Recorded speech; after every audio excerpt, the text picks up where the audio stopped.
Fakultas Ekonomi dan Bisnis jurusan Akuntansi. Hai, saya Nurul Alia dari Fakultas Ekonomi dan Bisnis jurusan Akuntansi. Hai, saya Indiani dari Fakultas Ekonomi dan Bisnis jurusan Akuntansi. Oh iya, kita presentasi materinya tentang apa ya?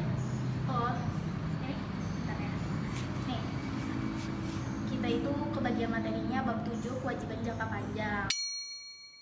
Nah, di sini itu ada pengertian dan klasifikasi kewajiban jangka panjang, hutang wesel, hutang obligasi, dan hutang hipotek. Nanti kita bagi 3 aja. Kamu pengertian dan klasifikasi kewajiban jangka panjang dan hutang wesel. Nggak apa-apa kan? Aku hutang obligasi dan Amir hutang hipotek. Yaudah, sekarang kita nyiapin buat materinya masing-masing aja dulu. Baru minggu depan kita nyajiin yang buat PowerPoint. Oke. Yuk, kita ke kelas dulu. Yuk. Materinya udah pada siap kan? Udah kok. Ya udah, aku mulai ketik aja ya. Yuk. Kewajiban jangka panjang ya.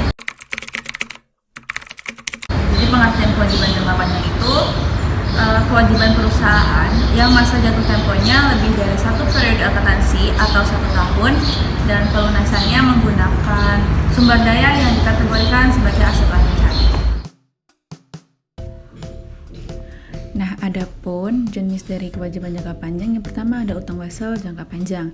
Utang wesel jangka panjang adalah utang wesel yang pelunasannya lebih dari 1 periode akuntansi atau 1 tahun dan biasanya bernilai cukup besar. Nah, di sini adapun penentuan besarnya angsuran dapat dilakukan dengan 2 cara. Yang pertama, besarnya nilai angsuran utang tidak sama setiap periode angsuran. Nah, untuk yang kedua, besarnya nilai angsuran utang sama pada setiap periode angsuran.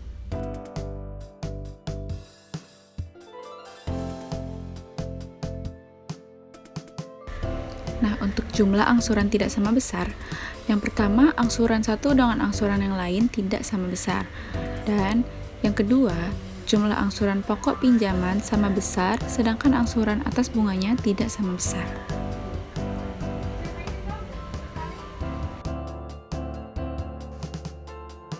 Hal tersebut terjadi karena besarnya nilai pokok utang yang semakin lama semakin meninggi, sehingga nilai bunga yang harus dibayar juga semakin menurun. Nah, di sini mari kita simak contoh soalnya. Pada tanggal 31 Desember, PT Karya Bina Perdana meminjam dana sebesar 300 juta rupiah yang dibayar dengan promes berbunga 12% dan akan dilunasi dengan 3 kali angsuran tahunan. Nah, jurnal yang dibuat PT Karya Bina Husada yaitu sebagai berikut.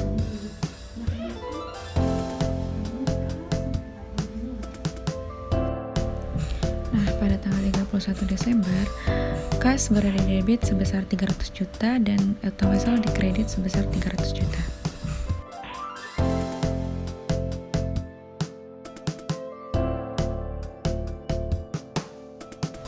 Nah, untuk perhitungannya di tahun pertama yaitu pokok pinjaman sebesar 300 juta dibagikan dengan 3 kali angsuran yaitu sebesar 100 juta dan angsuran bunga 12% dikalikan dengan pokok pinjaman 300 juta yaitu sebesar 36 juta dan besaran angsuran tahun pertama yaitu 136 juta. Dapat lihat dengan jurnal sebagai berikut.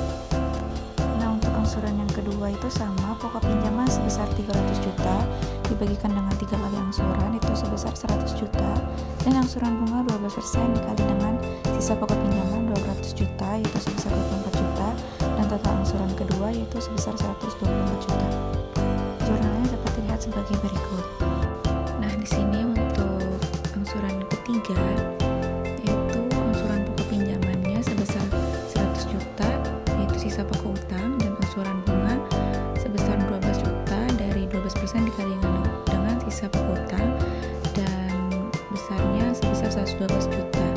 Dapat lihat tabel jurnalnya sebagai berikut. Nah, ini untuk yang selanjutnya yaitu angsuran yang sama besar. Nah, yang pertama, walaupun setiap jumlah angsuran sama besarnya, tetapi komposisi angsuran pokok pinjaman dan jumlah bunga yang dibayar itu berubah-ubah. Dan penetapan angsuran berdasarkan pada nilai sekarang atau present value, dan dalam penerapan konsep ini, jumlah angsuran dapat dihitung dengan cara membagi nilai nominal dengan faktor diskonto yang dapat dicari. Nah, diskonto tadi, kita dapat melihatnya di tabel present value annuity pada 12% di tahun ketiga.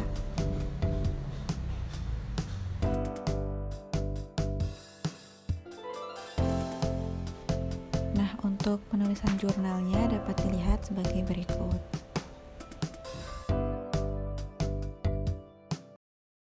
Ya udah, sekarang aku lagi oke.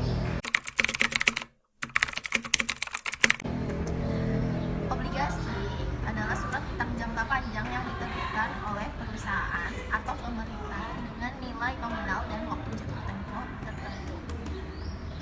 Meski ada tanggal jatuh tempo, bukan berarti obligasi tersebut dipegang hingga jatuh tempo, karena sebenarnya dapat diperjualbelikan pada pasar. Keuntungan penerbitan obligasi, keuntungannya itu apa aja? Ya, keuntungan obligasi itu memperoleh kupon bunga secara berkala, mendapat capital gain saat menjual obligasi kepada investor umum, dan pasti dibayarkan kembali ditambah dengan retur kupon. Keuntungan kupon obligasi lebih tinggi daripada keuntungan bunga deposit, dapat dijadikan sebagai jaminan atau agunan. Oh iya, bagian penerbitan dan penjualan obligasinya juga kayaknya harus ada di dalam PowerPoint ya. Oh iya, ada nih, kita kamu deh yang ngetik ya. Hal-hal yang perlu diperhatikan di antara lain: pertama, tanggal pengeluaran obligasi; kedua, nilai nominal obligasi; yang ketiga, tingkat suku bunga atau kupon; yang keempat, tanggal jatuh tempo obligasi; yang kelima, tanggal bunga obligasi; yang keenam, tingkat suku bunga pasar. Penerbitan obligasi biasanya melalui lembaga penjamin investasi yang disebut penjamin emisi atau underwriter.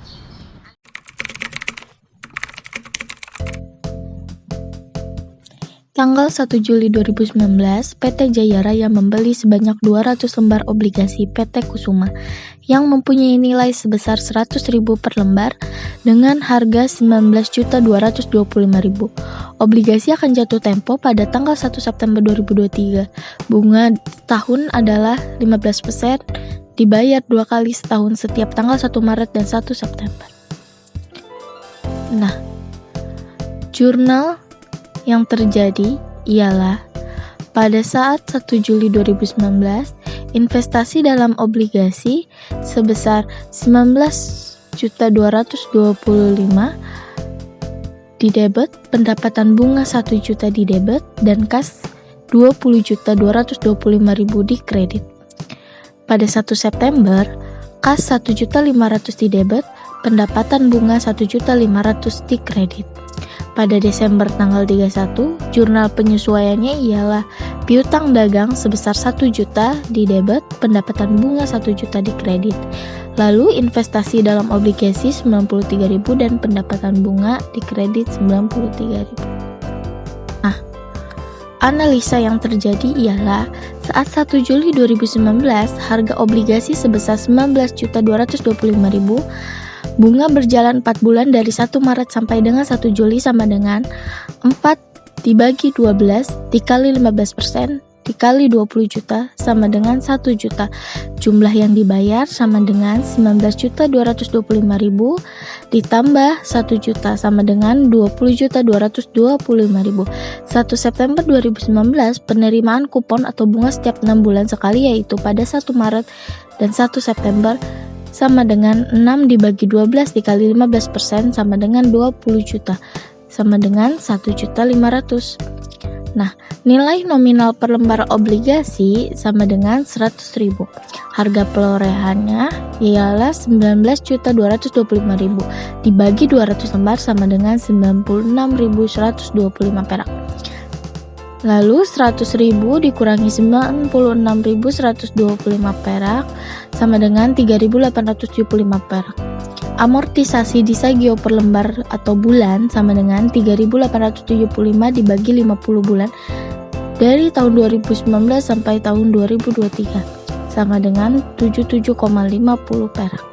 Amortisasi untuk tahun 2019 sama dengan 6 bulan, sama dengan 2000 dikali 6 dikali 77,50 perak, sama dengan 93.000. Lanjut nih. Oke, sekarang bagian terakhir ya. Bagian terakhir itu ada utang hipotek. Nah, apa sih utang hipotek itu? Salah satu jenis utang panjang yang menjadikan suatu barang atau harta tidak bergerak sebagai jaminan. Contohnya itu kayak rumah, tanah, dan lain-lain. Nah, hipotek bisa diajukan melalui leasing sebagai lembaga pembiayaan. Contohnya kayak KPR, bank, pegadaian, dan lain-lain.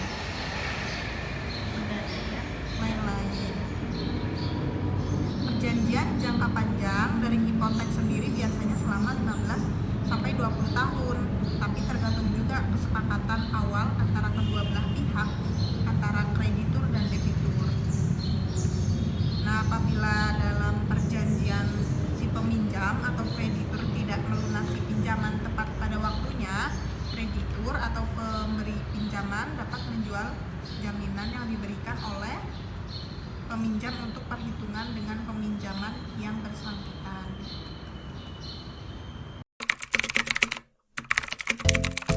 Contoh soal, pada tanggal 1 Februari 2019, PT MI Jaya membeli sebidang tanah berikut, bangunan dengan harga 600 juta, dibayar dengan uang muka sebesar 200 juta, dan ditandatangani kontrak pinjaman dari bank sebesar 400 juta. Kontrak mengharuskan perusahaan untuk membayar kembali pinjaman dalam 2 kali angsuran masing-masing sebesar 200 juta pada tanggal 31 Desember 2019 dan tanggal 31 Desember 2020, ditambah bunga 12% dari sisa pinjaman. Untuk jurnalnya adalah pada tanggal 1 Februari 2019, tanah dan bangunan didebit sebesar 600 juta, kas atau bank dikredit sebesar 600 juta, dan utang hipotek dikredit sebesar 400 juta. Pada tanggal 31 Desember 2019, biaya bunga didebit sebesar 48 juta, utang hipotek didebit sebesar 200 juta, dan kas atau bank dikredit sebesar 248 juta. Untuk tanggal 31 Desember 2020, biaya bunga didebit sebesar 24 juta, utang hipotek didebit sebesar 200 juta, dan kas atau bank dikredit sebesar 224 juta. Gimana? Ada revisi nggak dari yang ini aku sampaikan?